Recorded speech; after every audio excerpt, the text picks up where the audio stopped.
Hi there, Scorpios. Welcome to your weekly tarot reading. So I'm going to switch things up a little bit. I want to talk about your spiritual advice first before we go into the love reading. Because I feel like for the past few weeks, your love life fluctuates. It's good one week, it's bad the next. And so I feel like talking about the spiritual advice and why we are creating these patterns in our lives would be really helpful before we talk about the love reading. Because I feel like this is more important anyways, okay? So let's talk about this. And this is, you have three kings. And whenever the three kings come up, I usually think of it as people around you who are experts in their field. They're trying to help you. And you're resisting so badly. You're resisting so much. And so I feel like it needs to be said, okay? So let's talk about this. This is you right in the middle. Four of Pentacles, hanging on to a situation way past its expiration date. And what else is new with Scorpio? You guys have trouble letting things go. Situations, people, friends, relatives, whoever it is, that once you form that emotional connection, once you allow them into the inner sanctum, once you share your deepest, darkest secrets with them, you cling on to them for dear life. And I feel like for some of you, you might not want the secrets getting out, but for others, it's just this emotional bond that you have with another person. And once it's there, it's so hard for you to let go. This card is also about control. It's about like being stubborn and not letting other people help us. And then asking, why am I so alone with all my struggles? Why aren't people, reaching out and helping me? Why aren't they asking me how I'm doing? A lot of the times you guys are so like self-contained and self-sufficient and independent that even if you're struggling, you don't share that with another person. Only those that are closest and dear to you, you share it with them. And so what I feel here is the fact that, you have to understand people cannot read your mind. If you want to reach out, you have to be, you need to reach out and be vulnerable and let people in. And at the same time, I feel like with this card, it is all about stubbornness, doing things our way, feeling like our way is the best. And even though our methodologies might be very outdated, might not be relevant or even applicable to what we're dealing with. So for example, if you're, I don't know, if you're trying to finish a master's thesis, okay? And you have like your advisor here who's telling you, you should do this so that it becomes a little bit more relevant, so that a lot of people would read your paper, and because they find it timely and they find it, applicable to whatever is happening right now. And then you have another advisor, like another teacher or another professor who's like, you should do it this way because this is going to sell. This is going to be more exotic and possibly even more enticing to the public. And then you have another person who's giving you expertise. You should structure it differently. You should make it like more chronological order. You should make it like easier to digest. You should use layman's terms.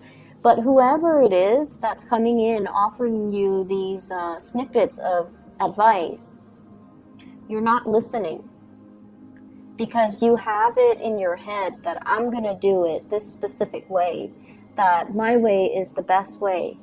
And keep in mind, these are kings. They're expert in their field. They know how to sell things. They know how to do things. They know how to, they just have a lot of experience and expertise. And that's what makes them kings. That's what makes them the master of their craft. And it's a situation where, the old way is dying, and you need to allow new things to come into the picture. So at the end of this, we have here the sun, and the sun is newness, rebirth. It's a breath of fresh air that's coming into a situation, allowing new energies to flow in. And if you see, it's a child. It's somebody that is basking in the achievement, in the glory, in the warmth of the sun. So it's almost like we have a situation where it takes possibly 3 parties to bring everything to fruition. But one person is refusing to budge, okay? And it could even be another person you're dealing with rather than you. It could be another person who's so stubborn, who's so like dogmatic, and who's just so stuck in their ways. And they don't see that they're the problem. And everyone is trying to succeed. Everyone is like on the same boat. Everyone is going in the same direction, wanting to have this professional success.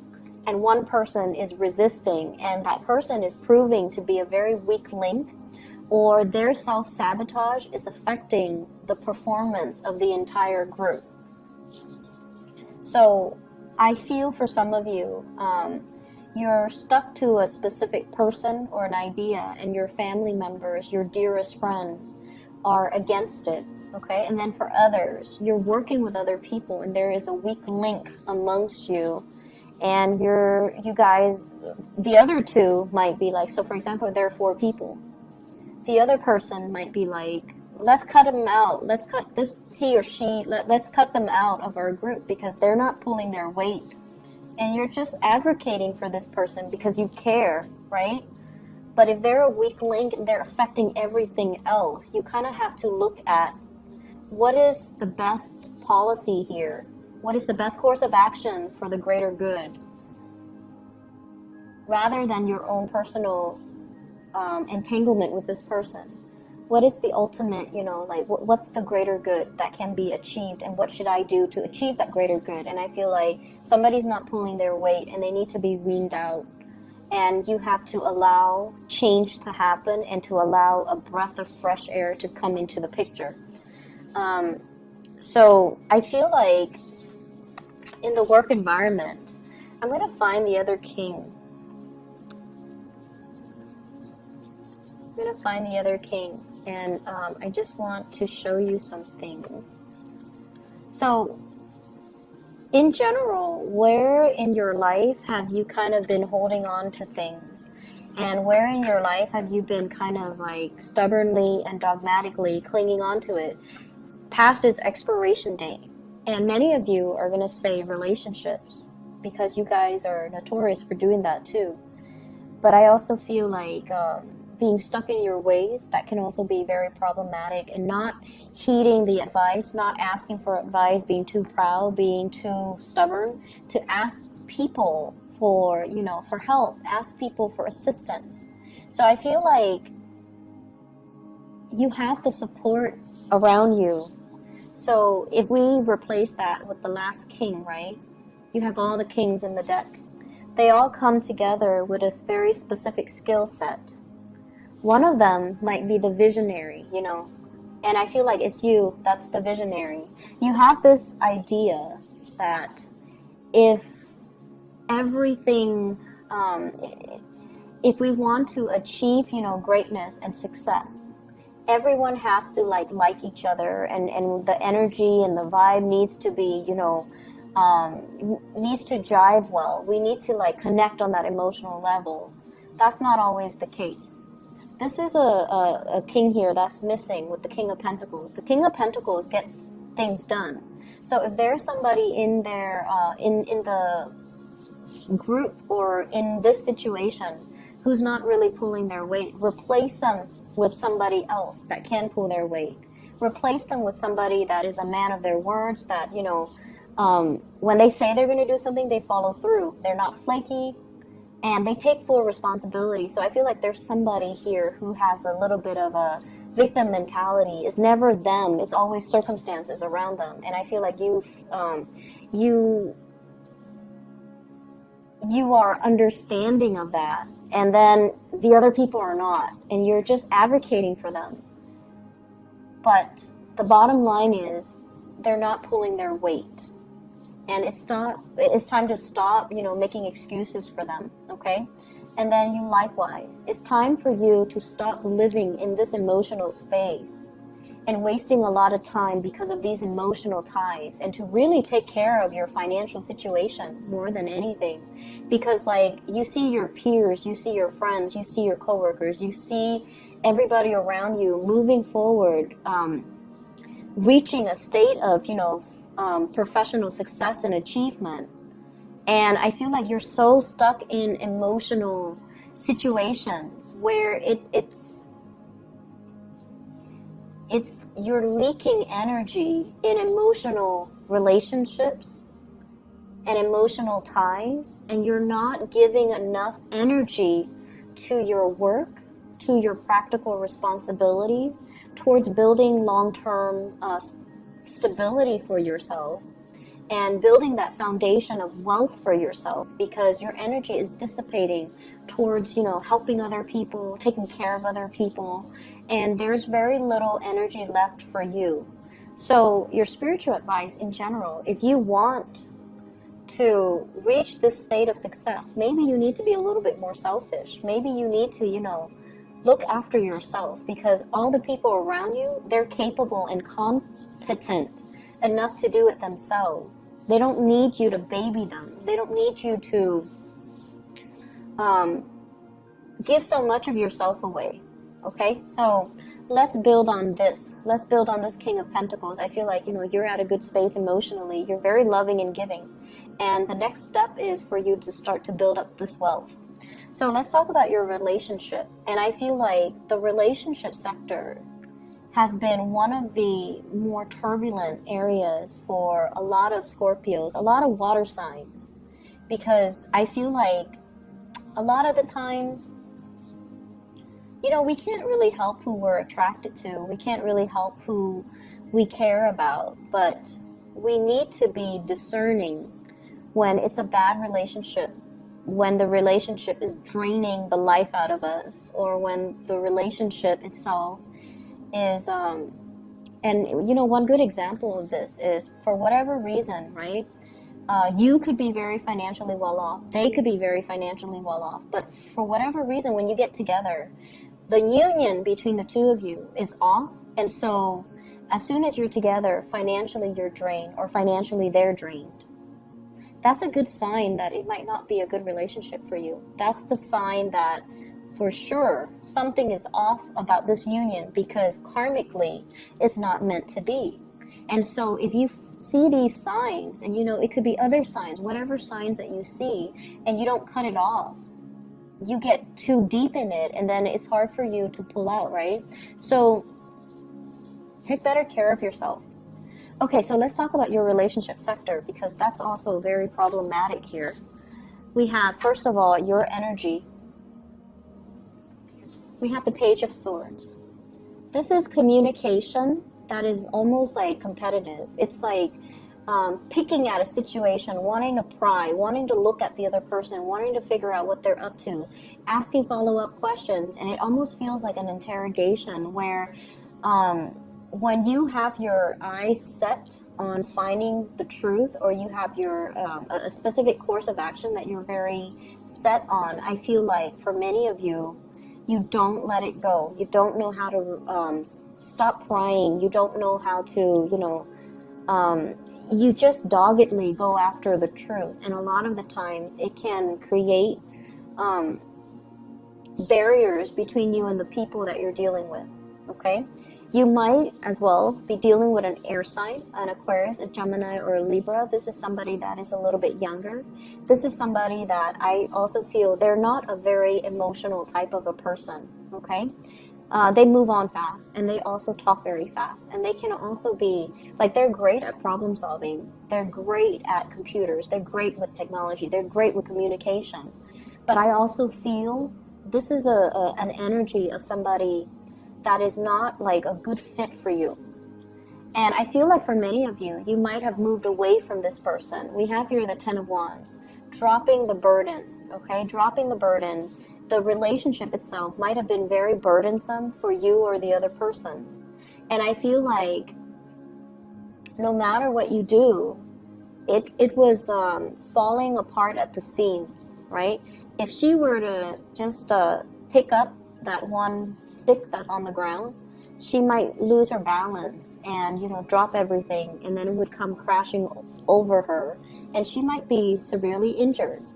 So this is a situation where I feel like it's a delicate balance of communication And it's a delicate balance right now because you have other areas in your life that you need to focus on. And this relationship, it just doesn't need to be a stressor in your life while you're dealing with other things, okay? So be smart about it. Cut your losses and carry those wands with you away from the situation. And then once it's safely stored away, you can come back and pick up that other piece. Or you can just leave it alone because you have enough on your plate to deal with. Does that make sense? So picking your battles and, cut your losses and stop investing in people that are not giving you that emotional reciprocity. We have as well the Lovers, and this is greatly about choices and decisions, okay? It's a very big Gemini vibe as well with this card, and I mentioned air sign earlier. So the Lovers is, it's a very, very, like a really strong attraction between two people. They might like the same hobbies, they might like the outdoors, they might like, the companionship. And I feel like you and another person, there might be great communication. You can talk about anything under the sun. You enjoy like doing activities together. You really enjoy each other's company. But what I'm also feeling with this card is it deals with third party interfering in a relationship, because the Lovers is once again deciding between options, deciding between choices. And you have either, on either side of you, options. Do I get deeper in this and then deal with the separation and get hurt? Or do I cut my losses right now and just, save my dignity, save myself from being hurt? But on the one hand, I feel really, chemically drawn to this person. And so I see you oscillating back and forth. Do I want to get hurt another time? Do I cut my losses? What do I do about this situation? And I mentioned for you before, you have trouble letting go. Scorpios, fixed signs in general, but I feel like with Scorpios, you guys have a really hard time. Once somebody has, emotionally captured your heart, it's really hard for you to just say, like, oh, screw them, I don't need them. You might say that out of resentment, but you don't really mean it, and you don't really feel it. And so it's hard for you to let people go. And so what I'm feeling is you need to take a stance on this, and you need to, save yourself the heartache and the disappointment and the separation and the drama, and just move away from it, because you have other things that are in the future for you, okay? You have people that might even be better for you. You might also have a lot of career success that are in store for you. So there's no need for you to kind of like, masochistically stay in a situation where it's a lot of work, where there's a lot of heartache. I feel like if you're dealing with an air sign, there's a lot of pain associated with this air sign. You guys might have already broken up. So Aquarius, Gemini, and Libra, and I feel a very strong Gemini vibe. If you're dealing with a fire sign, you might, so fire sign, Sagittarius, Aries, or Leo, you might have been neglected by them. You feel the neglect. And they have a lot of things going on with them. They have a lot of things going on in their life. They have so many projects that they're working on. They have so much responsibilities piling on them. They're barely able to keep afloat, taking care of themselves, going home, going to work, going home, back and forth, etc. And they're trying to achieve, greatness. They're trying to achieve like that financial stability for themselves. And so don't be mad at this person. If it's a fire sign that is a little bit, MIA this week, mainly because they're trying to get things started in their own lives so that they can secure a better future for you. So if you're feeling that emotional neglect, I feel like it's unfounded, okay? But if you're dealing with an air sign in particular, there might be a third party in the picture. There might be somebody else. And I'm also sensing, it's causing you a lot of pain. And so you just need to move on from it. And you need to accept at face value if something is not working. If something is working, it should not cause you pain and heartache and suffering and confusion. So if something is not working, it's not meant to be, and it's time for you to redirect your energy. Maybe it's not the right time right now, so redirect your energy towards focusing on your career. Don't let your energy leak out and dissipate, and that's when that happens, when you're giving your energy away, that's when you stop being able to manifest the things that you want, because you're so focused on that relationship. You're so focused on somebody else's well-being. You're so focused on taking care of the other person, defending the other person, that you don't really have the energy left for you to manifest things, to listen to your intuition, to follow what your guides are saying. And I feel like this has been an ongoing theme. And so for you to get back on track, where, you know, the weekly readings, where it's good one week and then bad the next, is for you to start to contain your energy so that you can direct it in one specific area of your life. Fix that. And once that's, you know, once you get the ball rolling, once the wheels are in motion, then you can direct your energy towards fixing another sector of your life. So we have to do things in quadrants, and we have to do things in a very systematic manner in order for us to achieve success, okay? You can't just, learn to compartmentalize. You can't just let one area leak into the next and expect yourself to be okay, because I feel like there's a lot of energy wasted clinging on to bad relationships, clinging on to bad situations, and you have to let it go, okay? I hope the reading is helpful for you, Scorpios. Take care of yourself. I'll see you guys next week. Bye-bye.